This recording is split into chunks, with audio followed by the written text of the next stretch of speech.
पिछली बार आपने देखा कि ऐश को फर्स्ट की मिल जाती है और उसके बाद वो डोराडॉन को डिफीट करके कैच कर लेता है। अब ब्रॉक सेकंड की के लिए अपने बुक को खोलता है एंड उसको एक काफी ज्यादा ट्रिकी रिडल देखने को मिलता है। काफी टाइम तक सोचने के बाद उनको पता चल जाता है कि वो कैंटो के बारे में बात हो रही है और सभी लोग कैंटो रीजन में आ जाते हैं, जहां पर सबसे पहले ऐश अपने पोकेमॉन टीम को फिल करता है। इसके बाद उनको पता चलता है कि उनको एक ऐसी जगह पर जाना है जहां पर मरे हुए पोकेमॉन रहते हैं। अब आगे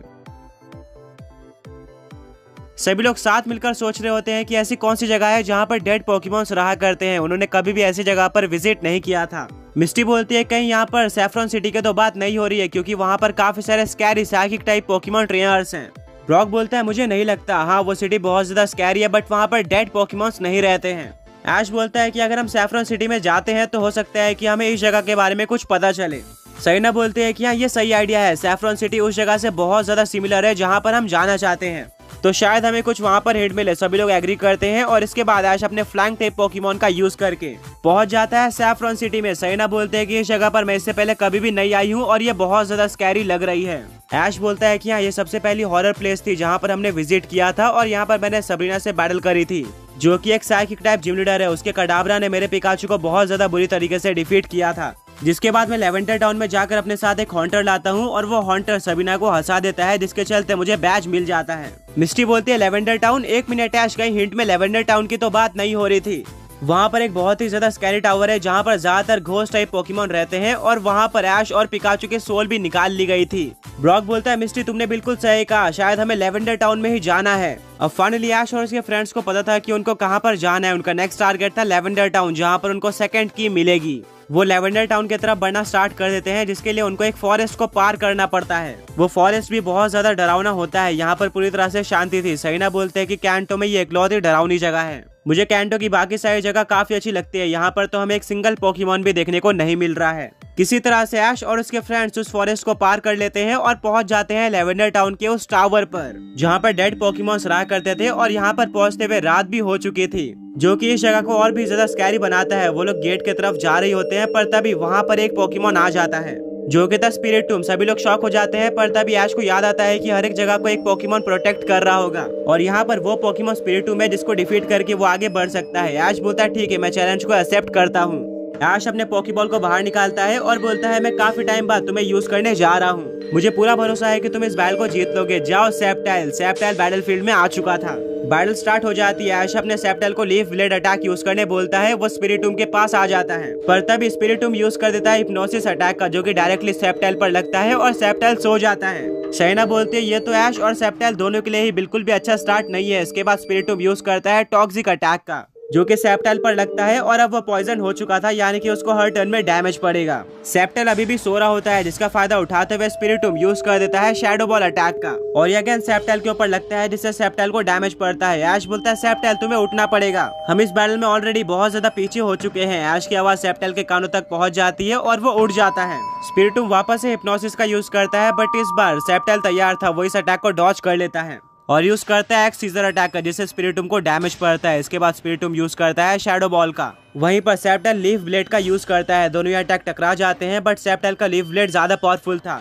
जिसके चलते वो शैडो बॉल को डिस्ट्रॉय करते हुए लग जाता है स्पिरिटूम के ऊपर, जिससे स्पिरिटूम को डैमेज पड़ता है। सेप्टाइल ने बैटल में कमबैक कर लिया था, पर तब स्पिरिटूम वापस उठता है और यूज करता है साइकिक अटैक का, जिससे वो सेप्टाइल को कंट्रोल करना स्टार्ट कर देता है और फेंक देता है लेवेंडर टाउन के टावर के वॉल पर, जिससे टकराकर सेप्टाइल नीचे गिर जाता है और उसको बहुत ज्यादा डैमेज पड़ चुका था। ब्रॉक बोलता है कि यह तो एक काफी स्ट्रॉन्ग स्पिरिटूम है, देखते हैं कि सेप्टाइल इसको कैसे डिफीट करता है। सेप्टाइल वापस खड़े होने की कोशिश करता है, पर तभी उसको पॉइजन से डैमेज पड़ता है एंड वो वापस नीचे गिर जाता है। ऐश बोलता है सेप्टाइल यहाँ पर हमें रिस्क लेना होगा, सोलर बीम अटैक का यूज करो। सेप्टाइल अपने सबसे स्ट्रॉन्ग अटैक को यूज करने जा रहा था, जिसके लिए वो चार्ज करना स्टार्ट कर देता है। बीच में स्पिरिटूम यूज करता है शैडो बॉल अटैक का, जो कि डायरेक्टली सेप्टाइल के ऊपर लगता है, पर किसी तरह से सेप्टाइल इसको सह लेता है और उसकी सोलर बीम चार्ज हो जाती है, जिसको वो फाइनली स्पिरिटूम के ऊपर लॉन्च कर देता है। स्पिरिटूम इस अटैक को डॉज करने की बहुत ज्यादा कोशिश करता है, पर यह अटैक स्पिरिटूम के ऊपर लग जाता है, जिससे स्पिरिटूम बहुत ही ज्यादा दूर चले जाता है। अब वो ऐश और उसके फ्रेंड्स को दिख भी नहीं रहा था। मिस्टी बोलती ये क्या था, स्पिरिटूम तो गायब हो गया। तभी उन सबको एक काफी तेज आवाज सुनाई देती है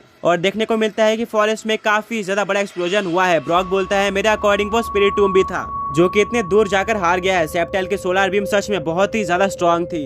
ऐश बोलता है सेप्टाइल बहुत बढ़िया, तुमने अपना काम कर लिया है, पर मैं स्पिरिटूम को कैच करना चाहता था। ये सच में काफी स्ट्रांग लग रहा था, पर कोई बात नहीं, हम आगे जाकर एक स्पिरिटुम को जरूर कैच करेंगे। तभी एक आवाज आती है और सभी लोग नोटिस करते हैं कि फाइनली लेवेंडर टावर का दरवाजा खुल चुका था। ऐश और उसके फ्रेंड टावर के अंदर जाते हैं और तभी टावर का डोर क्लोज हो जाता है। ब्रॉक, मिस्टी और सिएना को ये बिल्कुल नई जगह लग रही होती है, पर ऐश बोलता है मैं इससे पहले भी यहाँ पर आ चुका हूँ। ये जगह अभी भी वैसे की वैसी है, पर हाँ और ज्यादा पुरानी हो चुकी है पहले के मुकाबले। सिएना काफी डरी हुई होती है और बोलती है कि ऐसा लग रहा है यहाँ पर काफी टाइम से कोई इंसान अंदर नहीं आया है।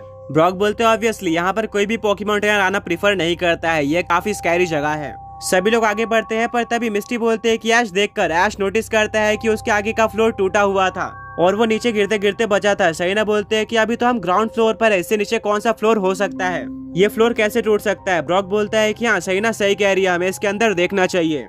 वहाँ पे काफी अंधेरा था, जिसके चलते ऐश अपने चार्जार्ड को बाहर निकालता है, जो कि अपने टेल के फायर का यूज करके वहाँ पर उजाला कर देता है। ऐश और उसके फ्रेंड देखते हैं कि इस फ्लोर के नीचे क्या है और उनको एक ऐसी चीज देखने को मिलती है जिसको देखकर सभी लोग डर जाते हैं। वहाँ पर काफी सारे ग्रेवयार्ड थे, यानी कि यहाँ पर काफी सारे मरे हुए पोकेमॉन्स को दफनाया गया था, जिसको देखकर सभी लोग और भी ज्यादा डर जाते हैं। मिस्टी बोलते हैं कि मुझे यहाँ से अच्छी फीलिंग नहीं आ रही है, हमें यहाँ से बाहर जाना चाहिए, मुझे बहुत ज्यादा डर लग रहा है। ब्रॉक बोलता है कोई बात नहीं मिस्टी, मुझे लगता है कि ऊपर होगी, हमें यहाँ पर जाने की जरूरत नहीं है। सभी लोग आगे बढ़ते हैं और फाइनली उनको एक लैडर देखने को मिलता है, जिसका यूज करके वो फर्स्ट फ्लोर पर आ जाते हैं। यहाँ पर काफी सारी खेलने वाली चीजें होती है, जिसको देखकर सबको अजीब लगता है। सिएना बोलती है कि ये सब चीजें इस टावर में क्या कर रही हैं और इनका यहाँ पे क्या काम है। ऐश बोलता है कि मैं पिछले बार भी आया था और यहाँ पर यही सारी चीजें थी, इससे घोस्ट टाइप पोकेमॉन खेलते थे, बट फिलहाल के लिए हमें यहाँ पर कोई भी घोस्ट टाइप पोकेमॉन देखने को नहीं मिल रहा है। मिस्टी बोलती है ध्यान से देखो ऐश, वहाँ पर एक टॉय हिल रहा है। सभी लोग वहाँ पर देखते हैं और वो टॉय सच में हिल रहा होता है, जिसको देखकर सभी लोग पूरी तरह से डर जाते हैं और इसके बाद एक एक करके सारे टॉय हिलना स्टार्ट हो जाते हैं। टाइम रहते सभी लोग वहां से भाग जाते हैं और फिर उनको अगली सीढ़ी देखने को मिलती है, जिसका यूज करके वो लोग आ जाते हैं सेकंड फ्लोर पर। यहाँ पर कोई भी टॉय नहीं था, बट यहाँ पर काफी सारे स्टोन्स रखे हुए थे, जो कि अगेन एक काफी अजीब फीलिंग दे रहे थे और धीरे धीरे सब लोग नोटिस कर रहे थे कि मिस्ट भी बढ़ते जा रही है। इस फ्लोर को पार करते हुए सभी लोग थर्ड फ्लोर पर आ जाते हैं। ये फ्लोर भी सेकंड फ्लोर से सिमिलर होता है, पर जब वो फोर्थ फ्लोर पर जाने की कोशिश करते हैं तो वहाँ पर एक इनविजिबल बैरियर होता है, वो लोग फोर्थ फ्लोर पर नहीं जा पाते और उनका इनकाउंटर एक ऐसे पोकेमॉन से होता है जिसको उन्होंने कभी भी नहीं देखा था।